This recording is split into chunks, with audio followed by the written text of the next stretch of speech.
Good afternoon, everyone. Oh, good morning, even. And welcome to the second day and our first set of parallel sessions this morning. My name's Claire Taylor. I'm a speech and language therapist and currently work in patient safety.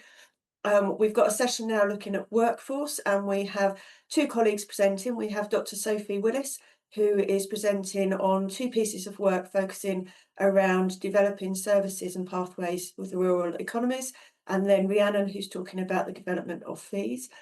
Just some quick housekeeping for you. So as those of you that were here yesterday will know, there's a questions tab, a Q&A tab on the right-hand side of your screen. If you've got questions to ask the presenters, please do pop them in there. We haven't got time for Q&A in the session today, but both Sophie and Rhiannon are happy to look at those afterwards and provide a response to them. So please do use that regardless.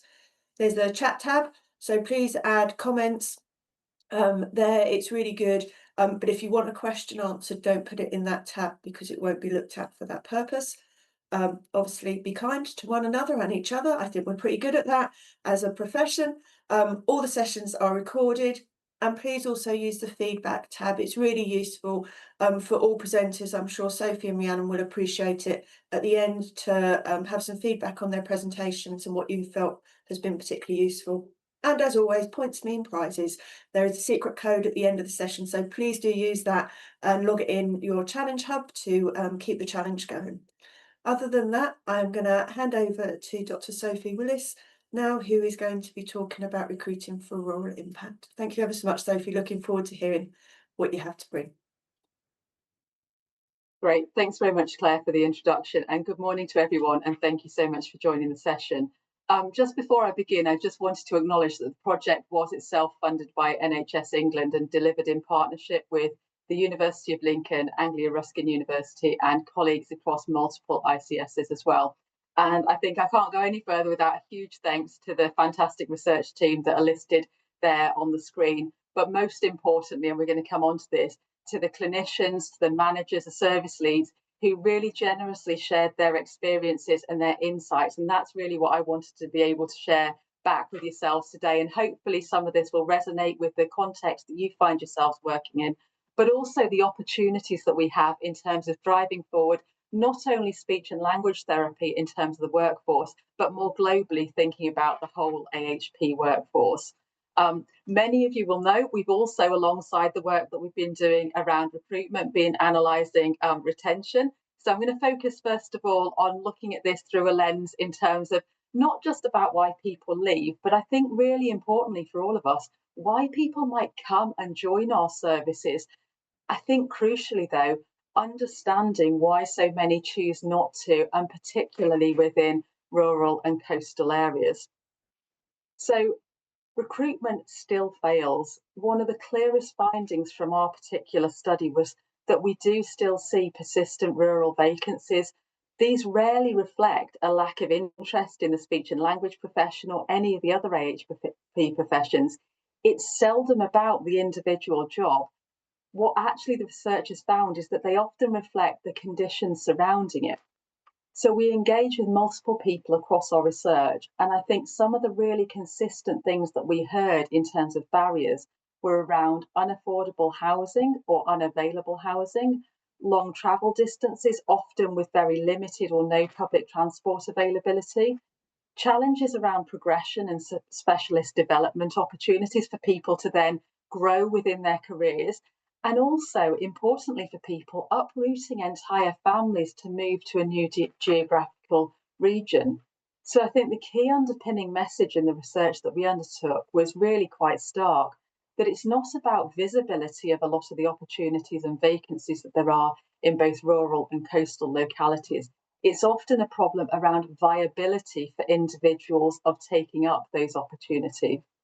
I think importantly, from an SLT perspective, is that many of the managers that we engaged with, particularly within coastal and deeply rural areas, have told us that their band 5, their band 6 roles often stay advertised for a number of months, and in some cases over a year. You know, there is interest clearly in these posts, but people simply can't make that move work in practical terms. So I guess we come back to what did we do within our specific study. So, what I'm sharing with you is some of the evidence that we derived from across 132 in depth interviews. Now, those interviews spanned across the whole 14 AHP professions. They included multiple geographic regions, but one of the largest contributing groups of AHPs within our research has been from a speech and language therapy background. So, there's a really solid voice of colleagues from your profession that have inputted into the output of this research ultimately. So we want to share some of what we consider to be not only some of the richest, but actually real world data sets that we have on our present day rural and coastal AHP challenges. I think what we found is it's powerful and it's not simply about having diversity. We did speak to early career staff, senior clinicians, workforce leads, we spoke to educators, chief AHPs. But despite the diversity of those people within our sample, actually the themes remained remarkably consistent. And I think importantly for the audience here today, the SLT experiences aligned really closely with wider AHP datasets. And the implications, though, were often amplified, particularly within speech and language therapy, because teams in a lot of places ended up being typically small. They're geographically dispersed. So I think what I'd like to share with you and say is that this isn't simply an isolated anecdote of what we found.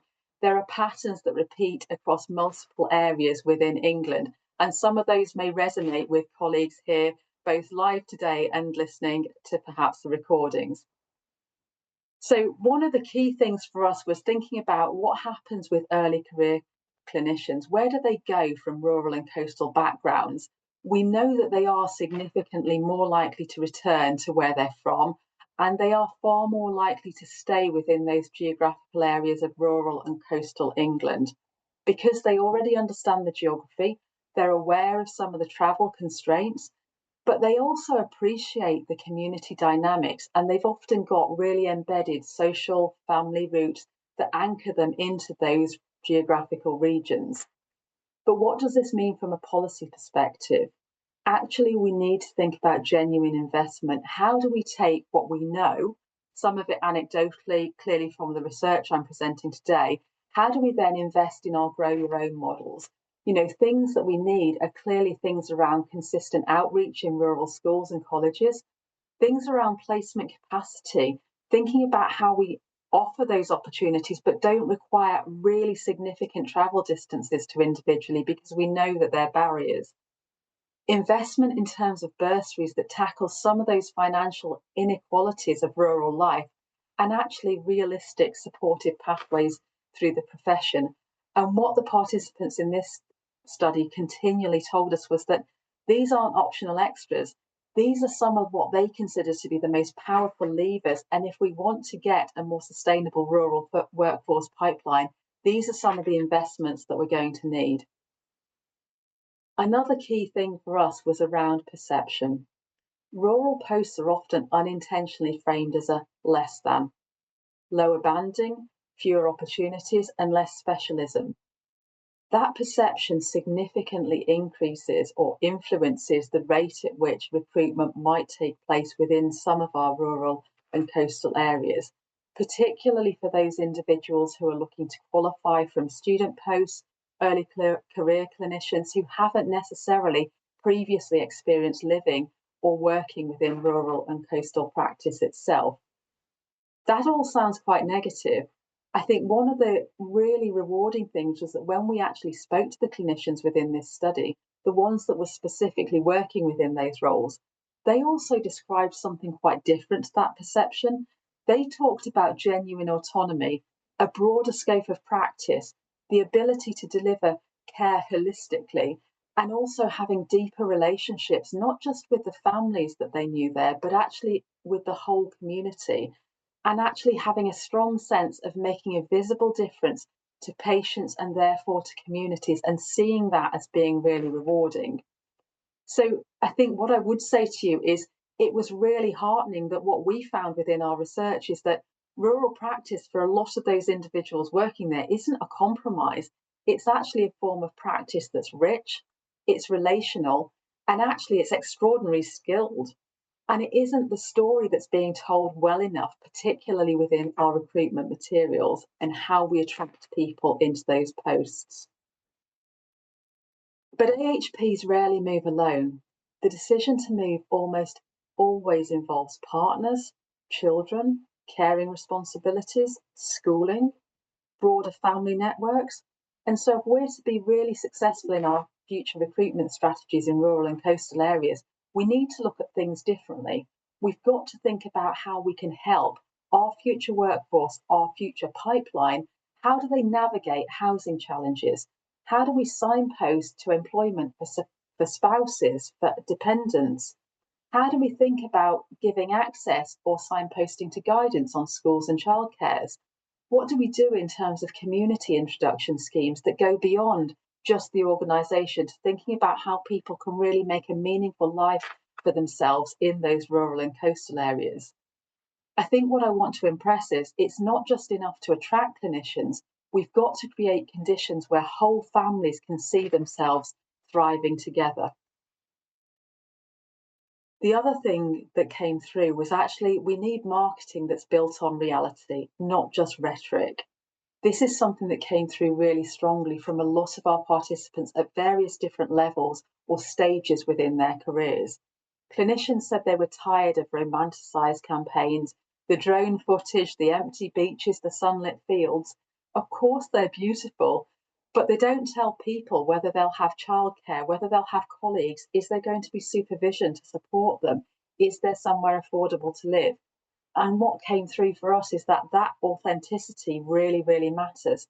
Real voices, real clinicians, real service users, but speaking honestly about what's brilliant about making the move and ending up working within rural and coastal localities, and actually understanding in advance what's challenging. Authentic storytelling is not just more trustworthy, but actually people within this study articulated that that's what they consider to be the most effective thing that would entice them and they believe would therefore entice future pipelines. So I think we come to what are structural enablers. No marketing campaign can possibly overcome some of the hard structural barriers. If someone cannot physically get to work because of transport difficulties, a job is not viable. If housing costs consume all or most of their salary, that job simply fails to be viable again. If CPD, supervision, career development exist only in urban centres, the job might not feel professionally safe for people making that transition, people emerging from that student experience into those first post roles. Our participants were really clear. Rural waiting, housing solutions, bursaries, distributed learning opportunities, they're not just perks that they see as being attractive to a role, they're actually around fairness, they're around mechanisms, the fundamental tools to level structural inequalities that we know are embedded within some of those geographical regions that are very, very rural or on the fringes of coastal areas as well. So, how do we take learning from elsewhere? Because we might be unique in having the NHS, but we're not unique in having some of these rural and coastal challenges. So, I just wanted to pause for a minute and just share some of what we know is happening internationally that might give us some ideas of where we can take learning from those situations and think about whether there might be some opportunity to share. Internationally, then, what we see is clear evidence that when we've got rural areas, the design of education and career structures need to be treated as integral to recruitment and retention, not as an afterthought.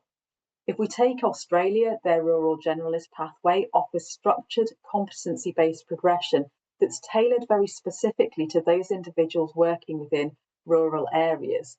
They guarantee supervision, they part fund rotations, and they have very clear developmental expectations. Canada has a very distributed education system that deliberately ensures they place learners in small and remote communities for extended periods so that they don't just have tokenistic placements in those rural localities in coastal regions, but they have meaningful rural practice that becomes part of their own professional identity. Similarly, in New Zealand, they have very rural immersive pathways that integrate academic learning with long rural placements so that students experience the realities, they experience what the opportunities are, and of course, some of those challenges. And we saw some really good examples of all of these things that are being delivered currently within England. It's about sharing some of those examples now so that other areas that perhaps have not got those embedded can be supported to sustain that employment, that route in terms of recruitment. But what we do see from these models is that together it is possible for rurality to be treated as a central organising principle for that recruitment pipeline into the future. So one of the clearest insights then, if we come back to our particular research across both recruitment, and I'll come on to retention in a moment, is that they aren't two separate problems to solve. They're actually a continuum. If we build recruitment brilliantly, but we don't retain people, the system becomes a revolving door. If we focus purely on retention without creating new pipelines, services will remain stretched and fragile. What we need is a sustainable approach that embeds outreach, access, rural placement opportunities, supported onboarding for people that uptake those posts that are being advertised through to meaningful career pathways and flexible CPD. This is how people don't just take a job in a rural area, but it's how they build that career and they build a life within those localities as well. So where does our research take us then in terms of what we would recommend for the future? And again, some of these will resonate with you, some of them might resonate slightly less. And this is about thinking what the opportunities are for us. What we need is targeted rural outreach, long-term community embedded co-design with local clinicians. We need financial fairness mechanisms that support travel. There are bursaries, and actually in some ways we can help to make sure that housing solutions are open to all, particularly those who are relocating to our rural and coastal areas. There needs to be some kind of authentic branding, storytelling that reflects what the reality of working there is like, not the rhetoric of lovely sandy beaches on hot sunny days. We need structured induction and supervision programs, particularly where we have very small teams and where we know there's a risk that clinicians can potentially feel professionally isolated. And there has to be ultimately cross-system collaboration where HEIs, local authorities, service providers work as one ecosystem so that we have coordinated, structured approaches that shift the rural workforce landscape into a belonging landscape. I think for me, what we mean when we talk about recruitment, what will help is that actually much of our work, what we've heard through the research we've done is people recruit and they want to feel belonging. But what we need to do in our systems is once we've recruited those individuals, we need to retain them for longer term service impact. So rural recruitment isn't about persuading people to move somewhere.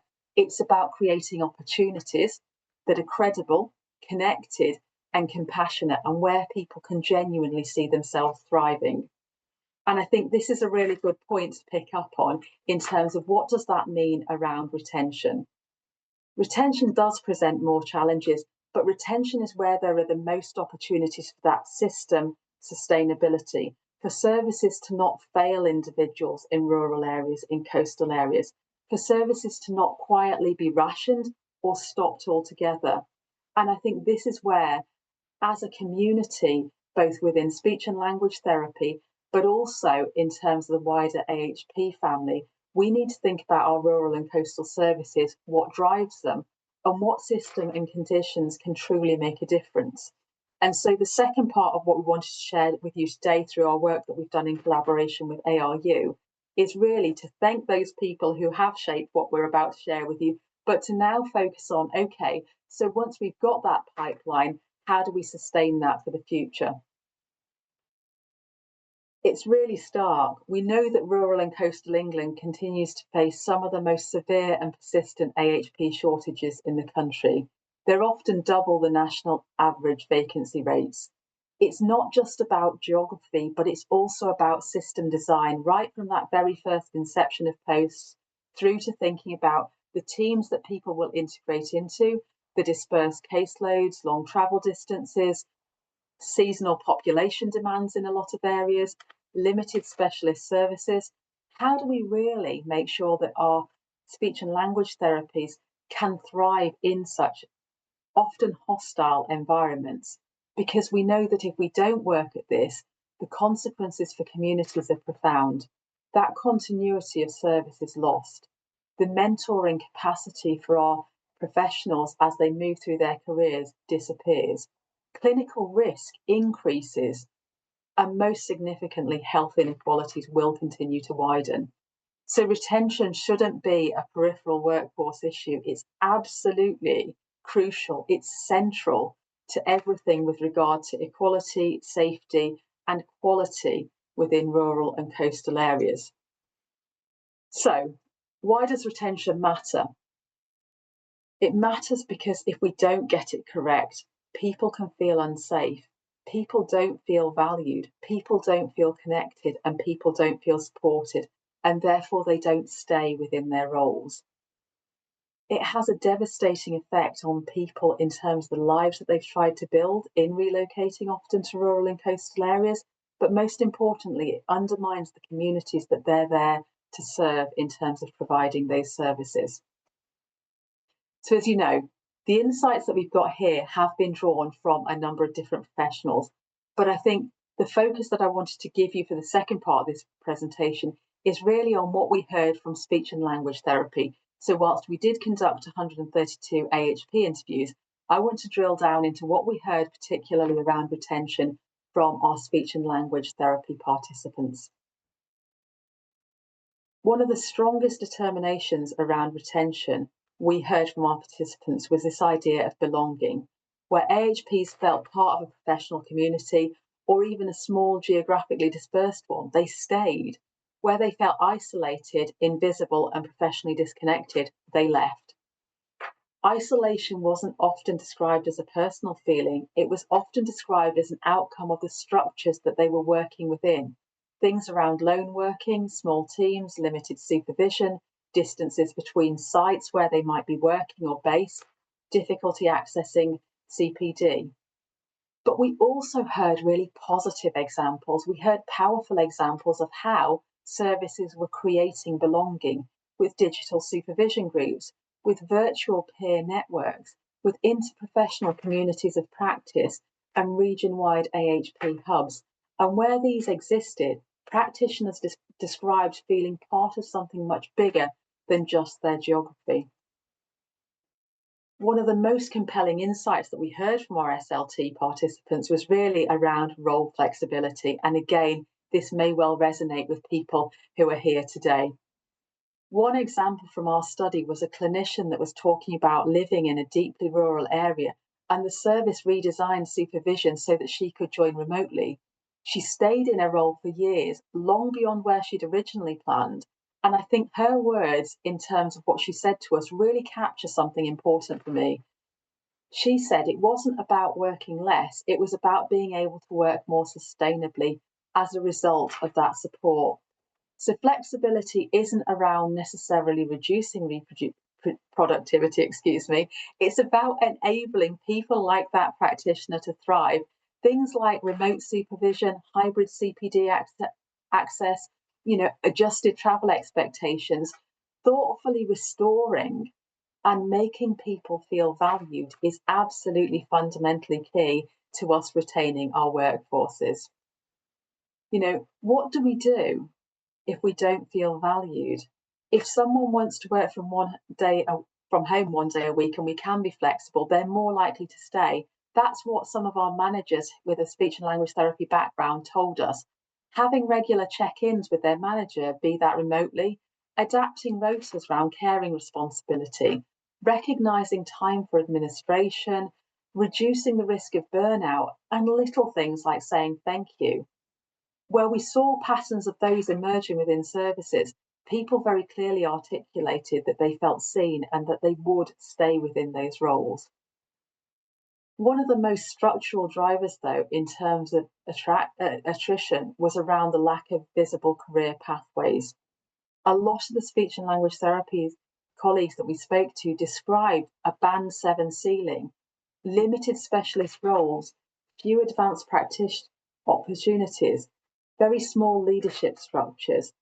There was often a perception that career growth required relocating to urban centres. I think this is all really disappointing, and I think this is where some of that learning I mentioned previously from perhaps Australia, New Zealand, actually having really clear competencies and clear progression pathways is something that people really value and want to see. But without visible leaders, I think we risk those cul-de-sacs becoming more frequent, those ceilings that people talk about becoming more oppressive.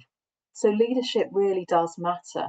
Visibility makes a remarkable difference. Where our chief AHP roles existed, or where clear speech and language professional therapy leadership was visible and active, morale, innovation, professional identity were much, much stronger.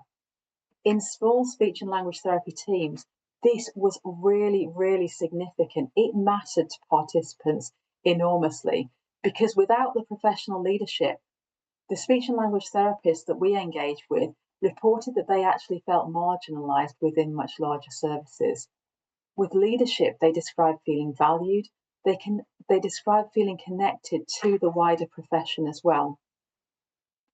So thinking about how this does connect in then, where we've got those ideas around, things like the Australia's Rural Generalist Programmes, defined competencies, supervision progression, funded CPD and rotation opportunities. These were all things that made people far more likely to stay. These systems demonstrate to us and they prove that retention improves dramatically when some of those challenges around our rural and coastal localities are treated not as a challenge, but actually as a core organising principle. They cease to become an inconvenience and they actually become a huge factor in promoting sustainability of that workforce, therefore of the service, and reducing those healthcare inequalities and gaps. So what does all of this mean for us? We're all AHPs. We all have a responsibility to think about what we need to do. How do we make our pipelines through recruitment? How do we make our staff base through retention? How do we make all of that sustainable? Well, I would very much argue that from the findings of our research, retention depends on system design. It's not enough to say it's down to individual resilience. It's the individual's fault. No, we can do so much more in terms of designing our systems. And if we design them thoughtfully, if we think about using some of these core principles, we can actually promote retention. We can keep people within our systems. We don't lose that expertise. I think some of the key things that have come out of our work are around belonging, creating professional communities that transcend the geography and any of the challenges associated with particularly our rural and coastal areas. There needs to be flexibility. There needs to be things like hybrid supervision, remote CPD. We need to think about adjusting some of our travel expectations where we know there are existing challenges. The career pathways that we're offering to speech and language therapists, also the wider AHP professions, there needs to be very visible progression routes that don't require individuals to constantly relocate or to look for roles within more urban-centric systems. And through leadership, we know that as speech and language therapists, as wider AHP professionals, we can significantly positively impact our rural and coastal systems, both in terms of design, sustainability, and reducing that inequality that we do see at the moment.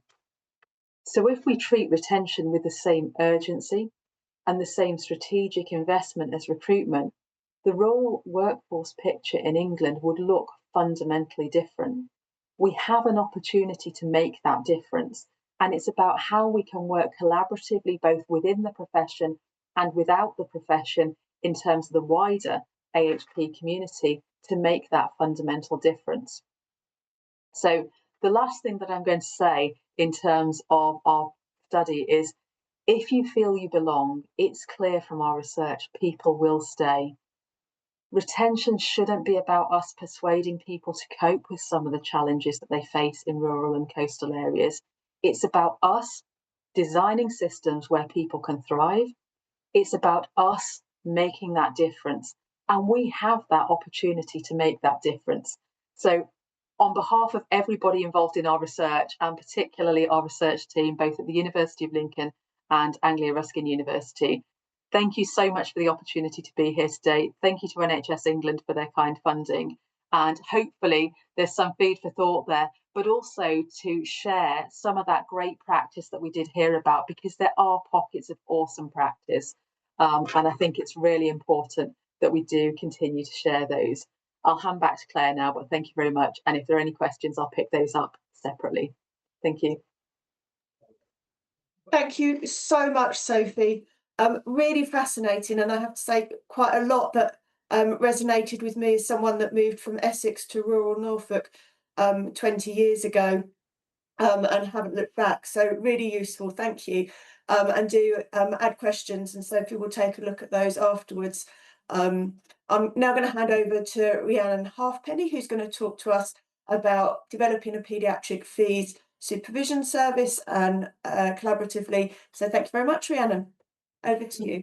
Thank you so much. Thanks, Claire. So my name is Rhiannon Halfpenny, and I am a clinical specialist speech and language therapist at Nottingham Children's Hospital. And I am here to share our experiences of setting up a paediatric fees service through collaboration between ENT and adult and paediatric speech therapy services. So just to make sure that everybody's on the same page, what is FEES? So FEES stands for Fibre Optic Endoscopic Evaluation of Swallowing. And it's an instrumental assessment of swallowing in which a flexible scope with camera is inserted via the nose to directly visualise laryngopharyngeal structures and pharyngeal swallow function. I didn't have an image of a child having a FEES, but ChatGPT kindly put one together for me. This child looks like they're sitting really comfortably, and our ENT consultant wanted me to point out that the scope is not being held correctly, but to give you a flavour. But why FEES for children? So FEES can provide us with an objective, real-time visualisation of swallowing that cannot be obtained through just clinical bedside assessment alone. It helps to support a clearer understanding of airway protection during swallowing, dysphagia etiology, severity, and prognosis. And it's beneficial because it helps us to directly visualise the pharynx and laryngeal structures, to look at things like assessment of secretion management, and also to trial different positions such as breastfeeding with children that isn't possible through things such as video fluoroscopy swallow studies. It can help us to analyse meal times over a longer period of time, and with more different types of foods and consistencies. And it doesn't involve radiation or use of barium, which is used in video fluoroscopy studies. Just to give you a little bit about a context about the Nottingham team. So our acute paediatric service in Nottingham covers around 10 wards, and this covers a range of different specialisms, including intensive care, major trauma, neurosurgery, oncology, and ENT. And when I joined the service in 2023, there had been a pause in the paediatric speech therapy service for around 2 years. So there hadn't been any speech therapy provision. And historically, there had never been any access to instrumental assessments of swallowing. And even to this day, some of our children need to travel as far as Sheffield to access video fluoroscopy studies. So it was a huge problem that we didn't have access to instrumental assessments. But when we were exploring setting up a paediatric fees service, it was challenging because there is limited UK guidance for initiation of a PEDS service. The RCSLT competencies don't have a paediatric specific framework. And there was also limited experience in the team of conducting paediatric fees. So our question was, how do we initiate a fees service safely whilst developing competence in real time? And I've touched upon the fact that this was a team effort and done collaboratively. And here are the team members. So we had our ENT consultant, Miss Shanine Medji, and a speech and language therapist with an adult background, Dr. Lisa Everton, an ENT nurse specialist, Liz Shipman, and myself from a paediatric speech therapy background. And I'm just going to now outline the pathway of development in setting up the service, from thinking about what prerequisite skills and knowledge we felt we needed from a team, to the equipment that we were going to use, the clinical governance and supervision structures in place. And just to give you an idea of time frame, from initial meeting with ENT over a coffee to our first assessment on award was a time frame of around 4 to 5 months. So, one of our first meetings was to define the prerequisite skills and knowledge that the team required before we could begin to set up the service. And we did use the RCSLT fees position paper and competency framework to help guide us on this. So, from a paediatric speech therapy perspective, my experience with children with dysphagia has been for over 10 years, and I've completed my level C competencies in relation to this. I'd also completed video fluoroscopy competencies in a previous role and was competent in completing these studies. But as a team, we agreed that I would attend a paediatric specific fees course, and that was delivered by clinicians from Cincinnati Children's Hospital when they came over to the UK in 2024. Our adult speech and language therapist, so Lisa Everton, is our clinical specialist in adult instrumental assessments. She's a level 3 fees practitioner, and she's really experienced in the delivery of fees supervision for adult speech and language therapists. In relation to it from an ENT perspective, we were working with an ENT consultant who had some experiences of setting up early fee services within Auckland and Cambridge hospitals. But we all needed to make sure that we were familiar with the evidence base in relation to paediatric fees. And I've added quite a few references to the end of the presentation if anybody is interested in reading more.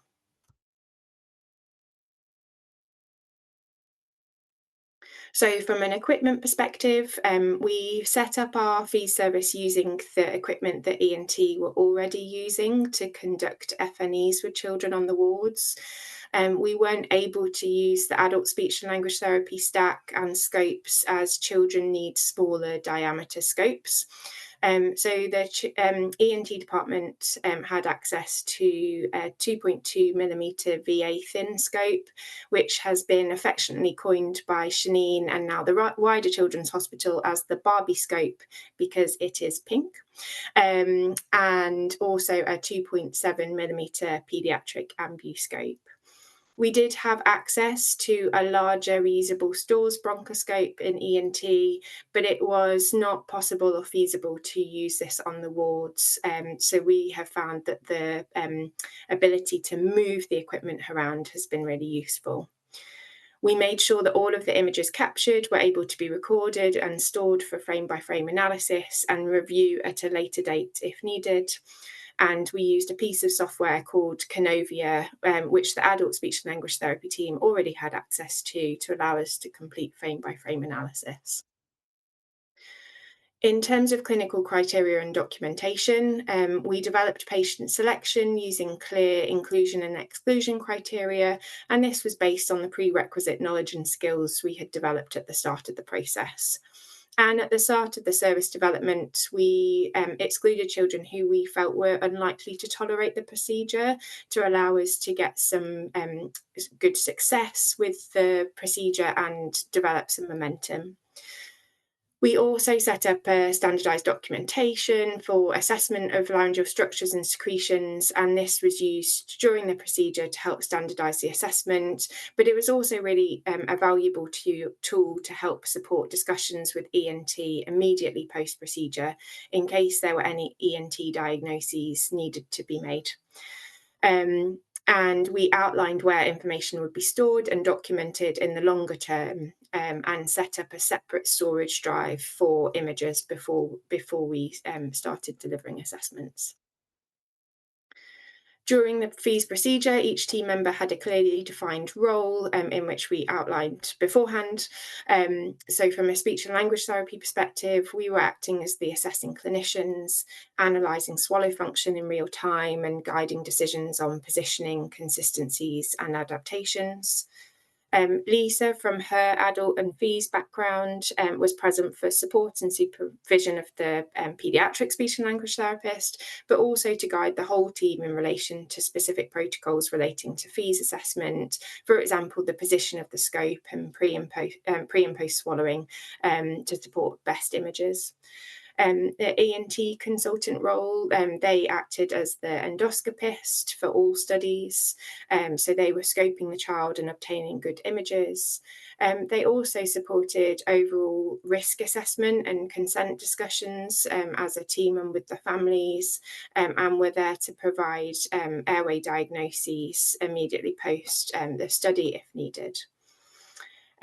Our nurse specialist was there to support and position the child and monitor the child's observations during the study and ensure safety equipment was present, such as suction or oxygen, if ever we were to need it. And the parent was also present to help with positioning, to feed their child if they needed to, but also to be there to advocate for their child as well. And we worked together as a team to develop a supportive supervision and competency development structure. We agreed that the adult speech and language therapist would be present for at least the first 10 fees procedures and complete the post-assessment analysis and report writing with the paediatric therapist. And following this, we agreed on a case-by-case basis which procedures they might be present for and which procedures the paediatric therapist and myself might complete with just the ENT consultant and nurse specialist. The adult therapist, Lisa, was still available for review of the images and report following the study and for ongoing support and supervision. And in reality, we have found that we still complete a lot of our fees studies together as we see the benefit of having more than one speech therapist present during the assessment. I have also attended a UK-based paediatric fees discussion group, which has been a peer supervision group that has been set up, and that has been really useful to learn about what other centres are doing as we're learning together, but also to bring cases where we've had consent to discuss those as well. I think I'd like to just stress that this has been a really highly collaborative process. So Lisa has brought her expertise in the fees procedure itself, the endoscopic technique and the interpretation of the images. And I have been able to bring my previous knowledge of paediatric instrumental assessments and dysphagia management. From an ENT perspective, they have brought the experience of the airway, which has really helped to accelerate my knowledge and understanding. And following discussion and analysis of the images, myself as the paediatric speech therapist was the clinician making recommendations in collaboration with the family and the wider MDT. And I think combining our existing strengths meant that assessments were safe and accurate, but also I felt clinically supported during the process. And just an overview of our results for the first year. So we completed 12 fees in total in the first 12 months, so around one per month. These were completed in a range of environments, including intensive care, neurosurgical and ENT wards, and 2 children were also brought down to the ENT clinic environment. The children ranged in age from 2 weeks old to 15 years old, and they had a range of different backgrounds, including esophageal atresia, laryngeal cleft, and spinal cord injury. And several children were needed ENT diagnoses following the fees, and these have included laryngeal vocal cord palsy, suspected laryngeal cleft that was later confirmed on an LTB, and laryngeal malacia. From a clinical perspective, in terms of outcomes, we found that the fees supported our management decisions in relation to eating and drinking, but also supported parents, young people, and medical teams to understand their child's swallowing and the recommendations that might have been made. Sometimes helped with differential diagnoses. We've not had any adverse effects associated with the fee scope itself, but we have had one child who was unable to settle with the scope placement in order to settle into a feed. So this study was aborted, but it still, we felt, provided really useful information about the child's anatomy, which gave us much more information than we had through bedside assessment alone. And each time we completed a fees, we had a debrief as a team and further refined our processes, and our learning and processes have definitely evolved over time. And I think from a professional outcome standpoint, because the fees have supported our professional skills and our knowledge development, we've got increased satisfaction in our job roles as we've been able to learn new things and provide better outcomes for the children that we've worked with. So whilst I've listed many benefits to setting up the service, there have been challenges. One of the first being the challenge of just coordinating everybody's time. It's difficult to coordinate the time of an ENT consultant alongside two speech and language therapists and a nurse specialist. And we initially found that we weren't giving ourselves enough time to complete the studies, and we were trying to squeeze them into other clinical duties. So since then, we've been refining the process, and we now allocate sufficient time slot for the study and the post-procedure analysis and reporting. And another challenge has been an ongoing issue of lack of outpatient access for fees. So we've only been completing them on inpatients at the moment, and we would need to complete a business case in the future to get this off the ground. Although we do feel that this might be easier now that we've got a proof of concept in place. Another challenge we have as a service is that fees is not a replacement for video fluoroscopy, and sometimes a recommendation following the fees has been for video fluoroscopy, and this is something that we are still working towards. But in terms of lessons learned and reflections, we all agree that this would have not been possible without the skills and knowledge that each individual team member brought. And engagement of ENT and adult SLT services really did accelerate the process and support skill development. We all know that competency isn't and shouldn't be just a paper-based exercise. And from my perspective, I have felt supported in my skill development throughout and in an ongoing manner because it's ongoing. We would therefore recommend ENT being present for all of the assessments. We have found that really, really beneficial. And on reflection of the entire process, lots of our work about the early governance and planning was really essential to make sure that when we had that first appropriate child to consider a fees with, we were able to get it off the ground. Just in relation to future directions, we are currently completing a service evaluation of parent and child experiences in relation to the fees, and we are also exploring business cases for expanding the service offer, but also to think about paediatric specific fees equipment. And in relation to any top tips for others wanting to embark on the journey, we would recommend that you identify a fees mentor and a fees supervisor. And hopefully we have shown that this can be an adult speech and language therapist if they've got appropriate fees background. We would engage ENT from that outset and for all procedures. And although there's not a current paediatric specific section in the RCSLT competency framework, we would recommend using this as your basis of developing competence, as much of it's transferable. And this is just a reflection from our ENT consultant, Miss Medji, and just to sort of highlight that she has really enjoyed the process and has seen the benefit for both ENT and non-ENT patients as well. And of course, just to acknowledge everybody who has been involved in the entire process, especially the families and children that we have worked with. I think this quote really captures it, that alone we can do so little, but together we can do so much. And here are some of the references in case anybody wanted to learn more afterwards.